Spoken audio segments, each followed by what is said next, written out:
Welcome to the Home Service Contractor Blueprint by A2O Digital. Every episode will cover topics that impact all home service companies like marketing, sales tactics, operations, and more. Now, on to today's episode. Hello, my name is Tim Coleman, and I am your host. I am also the managing partner of A2O Digital, a full-service digital marketing agency working exclusively with home service businesses. Our guests today are Ashley Benchko and Julie Campbell, both members of the A2O Digital team.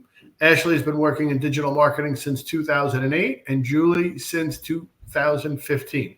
Both have spent a significant amount of time working with Google and its products. Ashley and Julie, welcome. Thank you. Thanks, Tim. As usual, there's a lot changing at Google right now. Today, we're going to discuss the big changes that are coming at Google Business Profile, often referred to as GBP. A lot of business owners might call this part of the page like either maps or local.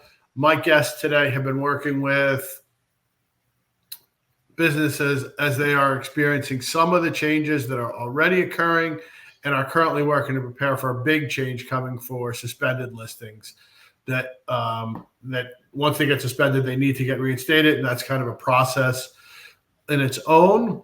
Let's talk through the various scenarios we've been running into with new listings, existing listings, and what we expect to see coming kind of to a theater near us soon. So let's kind of start. What has been your experience recently with new Google My Business listings that we're creating from scratch, a new listing? Let's start the conversation with new listings. Sure. In the past couple of months, prior in the past, it used to be a postcard verification. So Google would mail a postcard to location. Once the location received the postcard, it had a code on it. You would go back to the profile, put in the code, and your listing was live. A few months back, they changed that process. Google changed that process to a video verification. So business owners actually have to go to their location and record a video at their location, upload it to Google. That then gets processed and approved by Google in order for the listing to go live.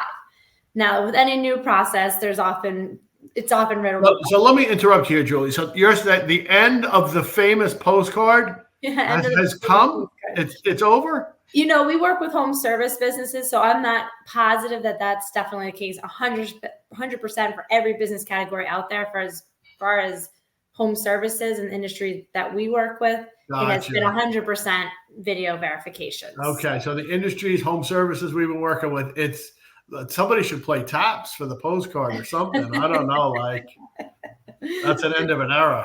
Yeah, I mean, I think they're trying to crack down on spam, and this just makes it a little bit more challenging for people to spoof and fake Makes sense. by having it totally makes sense. But with any new process, it's often riddled with bugs, and this, of course, was no different. There's been a bunch of issues with people going to upload the video. You don't do it live with a Google rep or anything like that. You press a button, record it, and then press it to upload it into the profile.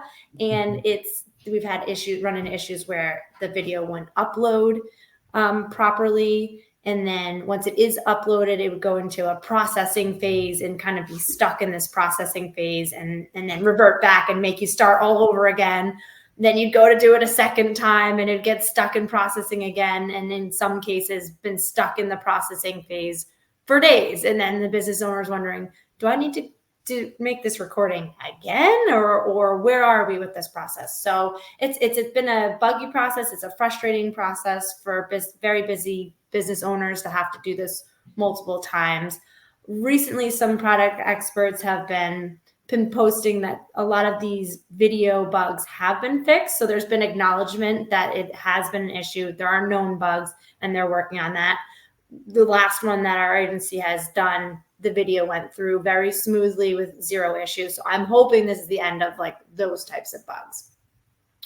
Once your video verification goes through and it's processed and your profile's live, you often see maybe 24, 48, even a week later, that listing immediately goes back into suspension after no one having touched anything or not done anything. So you just passed verification. Yay, my listing's live. And then it goes back into suspension and you have to submit for a reinstatement. So that happens most often, I would say 9 out of 10 times the listing is going to get suspended. Once you're suspended, you have to make sure you have all your documents on file so that you can fill out reinstatement forms and try to plead to Google to get that listing back up again after having gone through all the video rigmarole. A lot of times in more recent reinstatements, we're seeing it get denied by Google. We know there's an upcoming change happening to the reinstatement process. It's currently in the EU. It's going to be rolling out to the US momentarily. It feels like they're starting to make changes to move to this new system, and a lot of the reinstatements are getting denied for no reason. These are legitimate businesses, have all their documentation, already passed the video verification that gets reviewed by Google and approved, and yet their reinstatements are getting denied. You can submit your case to a community forum where product experts can pick up these cases, but because you go in there and it's swamped with other submissions of people having similar issues, they're often not picked up at all, or if they are, it might take weeks for it to get picked up. And going back and forth with support, they're being very vague about responses or sending you to support documentation that's also feels buggy. Like it seems like they're changing their support documentation over to this new process, and I'll have you fill out a form and say, fill out this, and then this is blank with no place to actually fill out the information. So once you do kind of work through all that, you get your listing back live again if you're lucky. Then you still have the issue where you're trying to get reviews to your business listing, because obviously everyone knows how important reviews are to your business profile. Often it gets stuck where it's difficult for new reviews to get stuck onto your listing. So you need to get a large quantity of reviews. They need to be legitimate, and you have to work really hard as a business owner to get customers to leave reviews to get the chance for it to even stick onto your listing. So lots of fun hurdles with new listings. Yeah, I know with new listings, they have the frustration. They know the customer said they left them a review, and then you don't see the review in the listing, right? Right. That is super frustrating for businesses. Thank you, Google. That one we really enjoy. Okay. So it sounds like Google, we appreciate that Google is trying to fight spam, because when we see the spam, that is so annoying. But then on the other end of things, you would think with their resources, they could put together a process that works. I mean, they've had 15 years, I feel like, since we've been dealing with the postcard, like probably 20 years. Like, can we have a process that works? Maybe not. I don't know. But is that too much to expect, I guess? All right. So we talked about new listing. What's kind of been your experience with GBP listings when they've been suspended? Yeah, so Julie talked about new. This is like existing. If a listing's been live for a decade with their GBP listing, have been no issues. Historically, there's always been suspensions with GBP, and we've worked in verticals that are a little more sensitive to suspensions. A lot of times home services, and particular home services, have been identified to Google as particularly spammy. So they might be a little more sensitive to the suspensions more often. But lately with these listings, we're seeing sometimes zero changes made to the listing. It's been in the same state for a year. Nothing's changed. They'll just get randomly suspended, right, with no explanation. We've seen really, really small edits trigger suspensions. And when I say really, really small, not edits to like the business name, the business address, the business phone number, or the URL or website associated with it, which would be like fairly significant components of listing, but like you change your business hours because you're no longer open on Sunday, or even as simple as there's a feature in GBP called labels that allows you to label your listing for use in the Google Ads account and linking it together. So like it's not even customer facing information. We've seen changes like that trigger a suspension. So really, really sensitive. We've seen Google reach out to businesses saying, hey, Thanksgiving's coming up. Did you want to state what your hours will be, your business hours will be on Thanksgiving? Like, just click here and edit it right now. It'll be really fast, right? And being the good Google abiding citizens that a lot of the businesses we work with are, they say, yes, let me go in and do that. Great reminder. They make this one tiny edit that Google asked for, boom, suspension, right? So you don't have to necessarily be messing with anything of significance in your listing to, actually end up getting suspended. And another thing we've seen lately that honestly I haven't experienced much over the last 10 to 15 years is a user, a concern with a user on your listing. So Google, for some reason, flags a user. They won't tell you why they flagged that user. I actually, in some cases, don't even think they tell you they flagged the user. They will sometimes. We've seen a case where they said, hey, we flagged the user. They won't tell you why. But for some reason, they're suspicious of a user on the listing, and so they suspend the listings associated with that user. So your GBP listing comes down because something happened with that user. In most cases, people have done nothing out of the norm. Maybe they've done nothing. They haven't flagged a review or posted a review themselves or anything that would typically trigger something like this. So it gets a little tricky to understand why that's happening. Then you have to go remove the user and begin the reinstatement process. So just getting highly sensitive for listings that have existed for a long period of time. Once that happens and the suspension occurs, it does look relatively similar to a new listing, minus you don't have to recreate the listing, right? So you're in suspension, you submit for reinstatement, and you go through the whole rigmarole of sending your documentation. Sometimes they ask for the same documentation 2 times. You've already submitted it and they ask for it again. And you go back and forth. It's kind of a confusing conversation. And then they'll issue a verdict of, oh, no, we're not going to reinstate you. You're stuck going to the forum. The forum's clogged up with the, reinstatement requests. GBP product experts can't get to all of them. So they're sitting there kind of stagnant. So that looks fairly similar once you get into that phase to a new listing. But the other thing to highlight here is the recent suspensions we've seen. Some of these businesses have been in GBP for 15 years. They've, in some cases, been in the same building for those 15 years. They have permanent signage on their door, above their door, on the marquee, in the front. They have 50 employees coming in and out of this business location every single day of every single week. They're on the Secretary of State site. They're licensed. They have 10 different utility bills they can supply as evidence. They've been on the BBB for a decade with a great rating. And it's like there's so much evidence that this business is legit and should be reinstated. And in some cases, we're still having a really hard time getting listings reinstated as of late. And that's kind of been the frustrating part about all of this. And then, as Julie said, and we'll talk about it in a couple of minutes, we're moving into an era that I think is going to become even more difficult in this realm, which is frustrating and concerning, of course, as we move forward. So that's super tough. Now, when you say users get flagged and the reason of the suspension, if you think of our history of our agency, we've had times where we might have multiple people accessing a listing from the same IP address because we're in the same office. Now we're working remotely. We might have 2 people accessing that listing from 2 different states. Is that playing a role, do you think, in some of these listings being suspended, or is it just Google randomness and it's hard to tell? I don't know. And this is an area that I don't think Google shed a lot of light on. I mean, we've been working remotely for a couple of years and have had no issues, literally none for several years. And then all of a sudden, so did they change something? Did it become more sensitive? Are particular things considered suspicious that they need to clarify for people?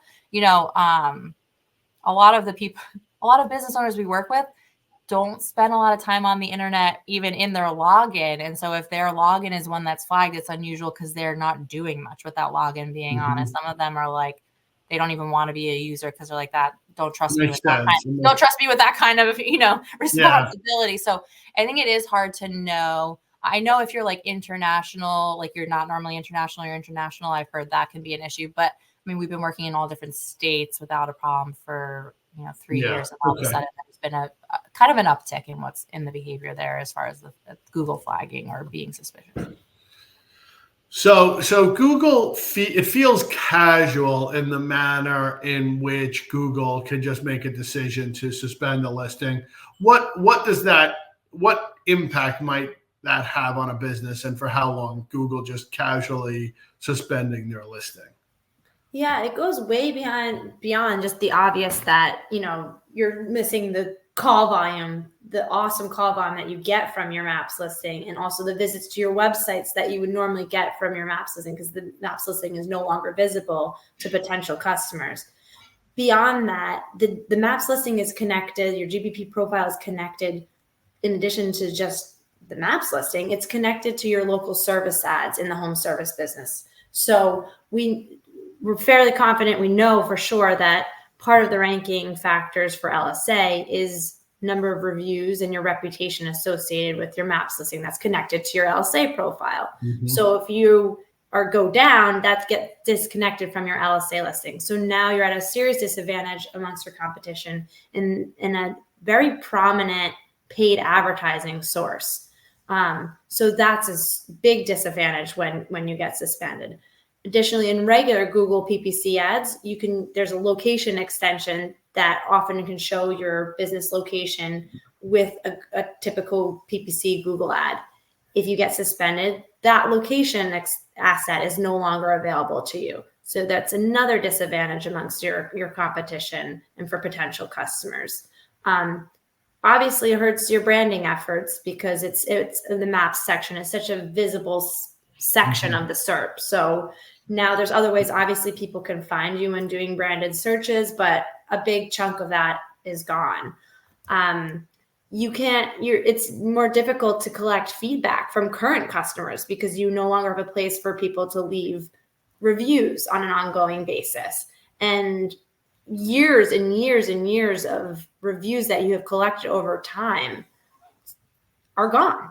So it's way bigger than just, hey, my business is suspended in one small spot. It really impacts most of marketing. And if you guys didn't make an effort to bring these back, they're just gone forever. If you're just a small business owner just trying to manage your business, they're not going to bring it back for you, right? It's not like, oh, we just took it down for a little while and we're putting it back up. No, it requires serious effort to get it back up. So yeah, it's not something like a small business owner, if they're on their own doing all their marketing, that's problematic for them. It's a heavy lift for them. Heavy lift. Yeah, and the lift's gotten heavier because, like we talked about, years ago, if you got suspended, you might go for reinstatement, one application, one form. Okay, you're good to go. You're live. It was 24 hours later. And even though that was a frustrating 24 hours, everything was good. And after 24 hours, and we're just really moving far away from that space in so many instances of just submit the reinstatement, wait a day, and everything's good. And that's what's making it, I think, especially hard. What are we seeing lately in terms of time? I know it varies in each case, but what are some of the recent examples of time it's taken to get reinstated? Weeks. Really? To months in some of the cases that Google's pushed back particularly. And there was a stat posted in Near Media, and Mike Blumenthal, I think, was the one that had posted at about 50% of the forum requests, and this was done in August, so a little while ago, were suspension posts, I'm suspended, I need help kind of things, right? So these are sitting, people are getting panicked, they're trying to reach out for help in the forum. That GBP forum has traditionally been a good place to reach out for help if you truly get stuck. It's just getting so inundated with so many examples. It's people can't get to them to respond to them. And if they do respond to them, even GBP product experts are getting pushback on their escalations of things in instances that they didn't used to, right? So it's just, even when you get to a higher level of support, if you're lucky enough for someone to pick it up, you're getting stuck because of how many, and because Google's getting stricter with all of this. And I mean, it's been riddled with spam, right? So we are definitely understanding that Google needs to take action and try to do something to crack down on this spam. That makes all the sense in the world. It's just implications for small business owners that are legitimate it's devastating to these businesses. So it's understandably frustrating. Yeah, and I think we're still seeing spam exist in fairly large volume, and so are these owners that are getting suspended. So they have, steam coming out of their ears because they are a legitimately operating business, day in and day out, getting suspended and being given a hard time. But these spam listings are getting away with things and they're not all getting scooped up and taken down themselves. So it makes it an extra frustrating situation to watch, the bad guys kind of get away with it.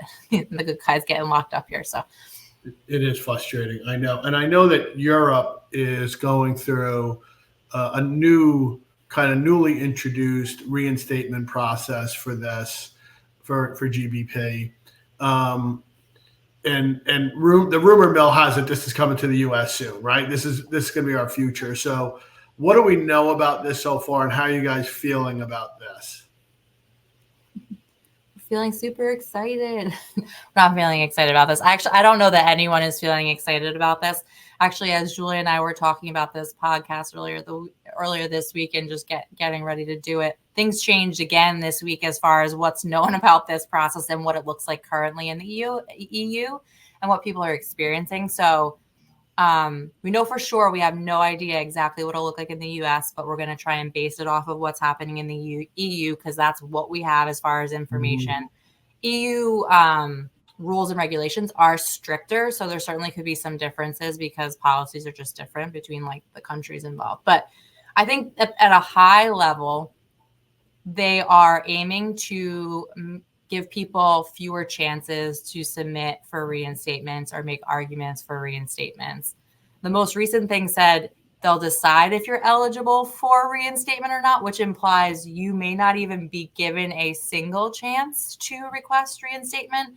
That's new. So I don't know. And I don't know how common that is either. That maybe is reserved for cases where it's like, listen, you've gotten 20 warnings in the past historically, so now you don't get any more. And that maybe it is for extreme cases. I don't know a lot about that, but they want to cut back the number of reinstatement, the ability to request reinstatement multiple times. So they're saying like one time you can submit for reinstatement. So like make the most of it, do it right the first time. That's like pressure packed right there. That feels like heavy pressure. Yeah. And I think it feels even more pressure because Google often responds to our reinstatement request currently confused. Send me the utility bill. We already sent the utility bill. No problem. We can send the utility bill again, right? So if you go through this and you do everything perfect, but on their end, they're in any way confused for whatever reason, and then they just say you're done, like that feels scary because it almost feels like I could do everything perfect and this could still not go well. I think that's what scares me the most is like you can learn the process inside and out, but you're still relying on the other side doing their part. And they're not going to share what their concern is at the end in much detail at all. They may say, overall, you violated a policy. Well, that's very, very vague, right? So it's very hard to know where they got tripped up or if you truly didn't supply something correctly. So I think that is truly what scares me the most. Is just like you could be perfect and still it doesn't work out. But in addition to only giving you one chance, there may be a chance that they allow you to post in the forum and have a GBP product expert pick it up and re-escalate it a second time. That still remains a question, even for that product expert team. They're not 100% sure that they're going to be able to pick it up and it's going to matter if they ask Google to do anything with it, but that door is potentially seems still open. They're putting time limits on how long you have to submit the information. So you're told you've been suspended, you can submit a reinstatement. Once you jump into that process, you now have 60 minutes, 1 hour to get everything submitted through that form. Otherwise, you basically like lose your chance to apply for reinstatement.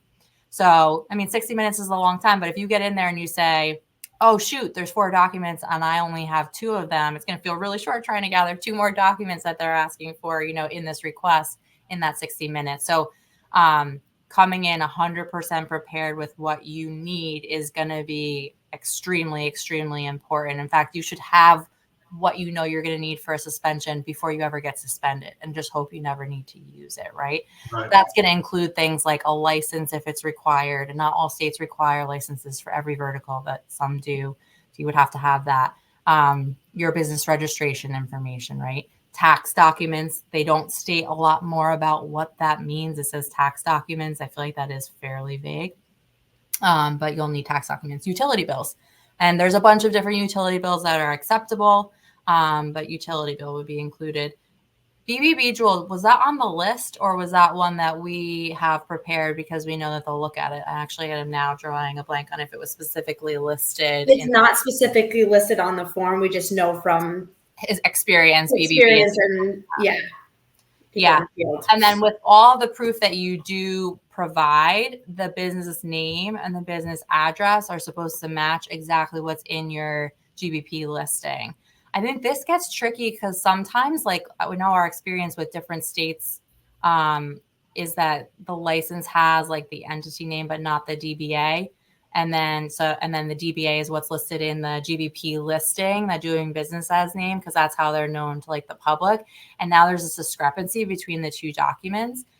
I'm not sure how Google's going to handle that. I think logically they should be able to make the jump if you have proof of your DBA or fictitious trade name and you have your license that has, the entity name, and you have your GBP that has that DBA on it. Can they tie these two things together? Logically, it seems like yes, but right now there's no statement made to clarify, like, if your state truly won't put your DBA to match your GBP on your license, how do you get a license that has the information that Google's asking for? So there's definitely some concern there on how much is Google going to delve into like what the real world is doing and making their systems align. And we've seen with other systems in the past and other products that they offer, sometimes it takes them a little while to like get to a place where it's their policies align with what local governments will provide in some of these documents that they're requiring. So definitely some concerns there, although I think they're going to have to work it out. You just don't want to be one of the businesses that they have to like work it out on, right? Or figure it out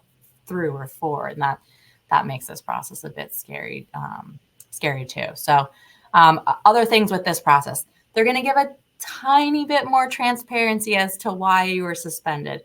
I'm going to be honest. I saw the examples of what more transparency is supposed to look like. Tiny bit more transparency, very, very minimal. It's like another vague statement, like you violated a policy or, something like that. It's not much more. You might know if it was a user that was a problem versus a policy with how you created your listing or something. But in a lot of cases, these are still vague statements. So don't expect a lot from that, but you can expect like a little bit more. And you can submit documentation in a zip file if you have multiple forms of documentation. That's they're saying supposedly a Google Drive like folder or something like that wouldn't be acceptable. It would have to be a zip. I think that could change, or there may be variables to that as we move forward. And they will communicate via email once you submit your reinstatement if you've been reinstated or denied, supposedly too. Again, remains to be seen, but they should communicate an ultimate verdict with you in the end. But as I kind of said really at the beginning of this, I think the biggest, scariest thing here is like one chance at reinstatement. No back and forth emails, asking for clarification from them or them asking for clarification for you. It's like from you. It's like submit, you have 60 minutes, get it in. They're going to review that, and that's what they're going to look at, and then it's going to be done. And I think we're all hoping and praying that things like the forum will still be a place that you could potentially get another lifeline, but that's not. Yeah, that one chance feels really scary. And right now, I feel like in the reinstatement process, the GBP products are kind of the fail safe. Like, what do you think? What role do you think they'll have in like this new process? Yeah, it feels like it puts a lot of pressure on product experts. They're not paid by Google to help, this is a community forum. They became product experts by helping others voluntarily. And it's putting a lot of pressure on them because if, like we've mentioned a couple times already, if you go into the GBP community forum right now, it is just riddled with people, with business owners saying, I got suspended, please help. And so I think it's going to be difficult to get these answered in timely fashion. How do you even get your post to be seen in the first place? And it puts a lot of pressure on product experts to try to sort out Google's new system, more or less, for free.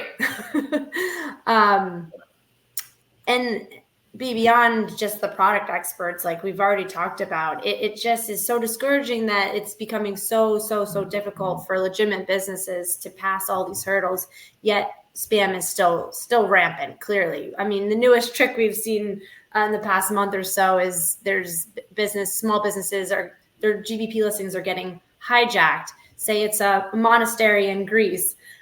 A home service business will hijack that listing because it has a lot of reviews associated with it and attach it to their local service ads or utilize it to be able to, rank. And that seems like it should be easy spam to detect and filter out, and but that's running rampant currently.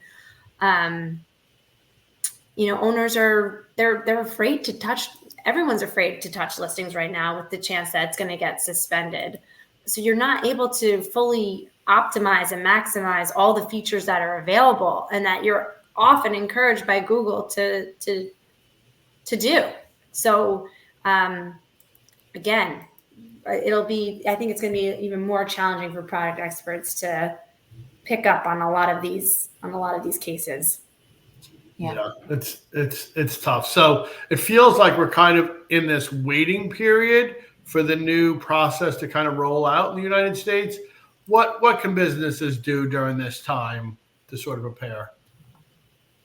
The first thing is like the documentation that we know is likely to be required based on the EU and what they already ask for reinstatements. Because let's be honest, a lot of the stuff they're already asking for if you need to get reinstated currently, right? Get that documentation together.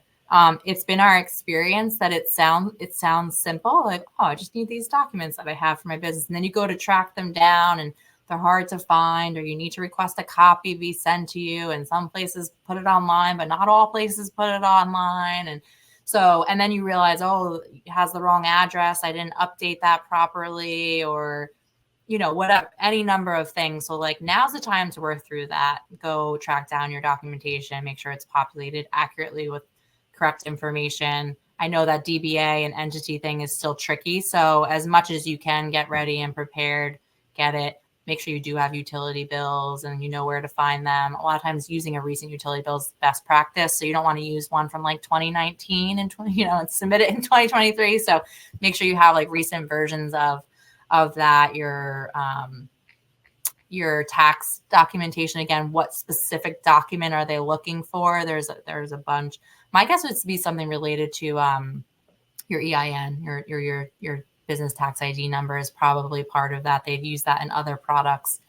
Google's used that in like their paid search product recently to do like entity verification there. So just trying to get your ducks in a row from that perspective right now while you have time and you're not in panic mode would definitely be like, I think one of the first things, as well as BBB. So they're not saying they're specifically asking for it. We have experienced them asking for it in the past. They've had places where they've asked you to paste that link in the past in reinstatements.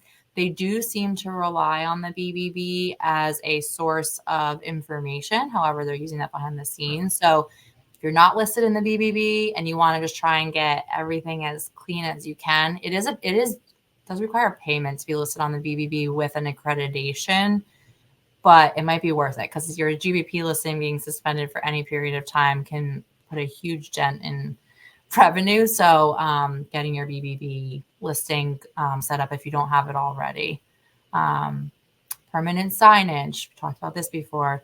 If you don't have permanent signage on your building, I think most real businesses do eventually get to that point if it's not day one of them opening their doors, but like taking a piece of paper, printer paper, putting your name on it and taping it on the door and saying, yes, I have signage is not going to cut it. You want that permanent signage on the front of your building, whether it's on your door or above your door. I know if you're renting space, there's sometimes rules about where you can put things, and that's okay. Put it in some place that's permanent. If there is a marquee, if there's another sign all the way out by the street, like put it in all the places that you can put it to show that you're there permanently, your brand, like all of that. Make sure it matches your GBP. Don't put a different name, like those things. If you don't have them, start working on them ASAP. We haven't talked that much about citations or like mentions of your business other places outside of Google, but getting your citations done ahead of time too. Primary sources like a data axe or a local lease, among many others, but places where you can get your business listing correctly and accurately with an up-to-date address and all that information. Sometimes they have you, but you moved a year ago and they still have your old address or something like that. So getting that stuff aligned. Google's going to look a lot of places to see how they feel about the legitimacy of your business. So as many places as you can be listed accurately and properly to support who you are and where you are and all those things. That stuff you can work on now and get sorted out now. So it's just there as evidence for Google when they go to look. Don't play games with your listing. I would say now, I would never recommend playing games with your Google business listing. That would never be my recommendation historically, but like now is certainly not the time to play games with it. Oh, let's create a fake listing, or let's put fake information, or anything you're trying to do that's not real or legit. I would recommend never doing, but definitely don't do it right now. It's going to get harder to get those listings reinstated. You want everything to be in there properly and accurately and as up to date as you possibly can have it. So don't mess around. I would consider connecting with a GBP product expert at this point in time, and just whether it's having a conversation with them about how to proceed or working with them on a regular basis, that they may be the only lifeline that is available when this process rolls out. If you do get suspended and they do deny your reinstatement request, or maybe they tell you you don't even get an option for a reinstatement period, right? They may be the only lifeline you have available to even have a chance of getting Google to hear you. It sounds like Google's basically taking away traditional support, or I want to say taking them away, not making them as customer facing. Like you're not going to be able to contact them, right? So they truly be your only lifeline. So as we're in this stage of uncertainty and how Google's going to move forward, it's probably not a bad idea to like try and connect with one and try to stay as up to date and up to speed with everything that's going on, that they know either ahead of time or as it rolls out. Because we said this before, when you do your reinstatement request, do it perfect or as close to perfect as you possibly can the first time, because that might be the only chance you get. So all of these things as far as preparing is really just trying to get close to being perfect should you ever need to ask for a reinstatement when this process rolls out. And Jewel, I don't know if you feel like I missed anything, jump in. And only other thing I was thinking is if, on your profile, you link to your website. If your address is listed on your website, obviously make sure that's up to date. And I mean, Google My Business Maps, GBP, it's free. It's a free program from Google. And so it's not incredibly shocking that they're continuing to do things to minimize like the support that's available, because I just can't like substantiate like the amount of the volume of requests or questions that probably come up from their support team. So I'm not shocked that it's going this way, but it is unfortunate because they at the same time are allowing spam to flourish while making it stricter. So. And if you're a business that's not regularly tracking your calls, you might be surprised at just how many are coming from your GBP listing, right? So that sounds like real good advice. Get your documents in order, know the rules, be proactive about being organized and following them, and being prepared if you are suspended to not lengthen the procedure by having to gather documentation, have it beforehand. Makes all the sense in the world. All right. This has been really informative. Let's do last thoughts. Julie, any last thoughts? Be prepared and good luck, everybody. Yeah. I hear you. Ash? Just say don't let frustration or fear like stop you from preparing. Sometimes you get so stuck in like this is the worst. I can't believe they're doing this to me. They're ruining my life and nothing's happened. Like try and just focus on what you can control in this. If the process rolls out and it's not perfect, it will get better over time. I am convinced of that, whether it's better at getting rid of spam in addition to regular businesses, like in some way it will improve gradually over time. So try and focus on what you can control and not on what you can't and all of that. Because that's all we really can do right now is focus on things we can control. I'll say one other note too. If you're going to be posting to the community forum to try to get help from a product expert or something like that, like these are people who are volunteering their time to help you, and they need the information. They need the correct and proper information to be able to assist you. So give some thought into how you're completing those forum posts so that they have the information when they go to help you available to them. And be patient and kind, because, just being reactionary and saying Google messed up, it's not going to get the problem fixed. So yeah, it's not the place to vet, right? We know it's fun. We know it's frustrating as well as anybody, right? But that's not the place to vet. That's good advice too. Yeah. All right. Well, Julie, Ashley, thank you. There's been a lot of good information. If you found this information helpful, please subscribe, do all the things that, your podcast thing that you watch podcasts or listen to podcasts on allow you to do. Thanks, everybody, and hope you enjoy it. Thanks for listening to the Home Service Contractor Blueprint. Don't forget to leave a review and subscribe so you can stay up to date on home service trends.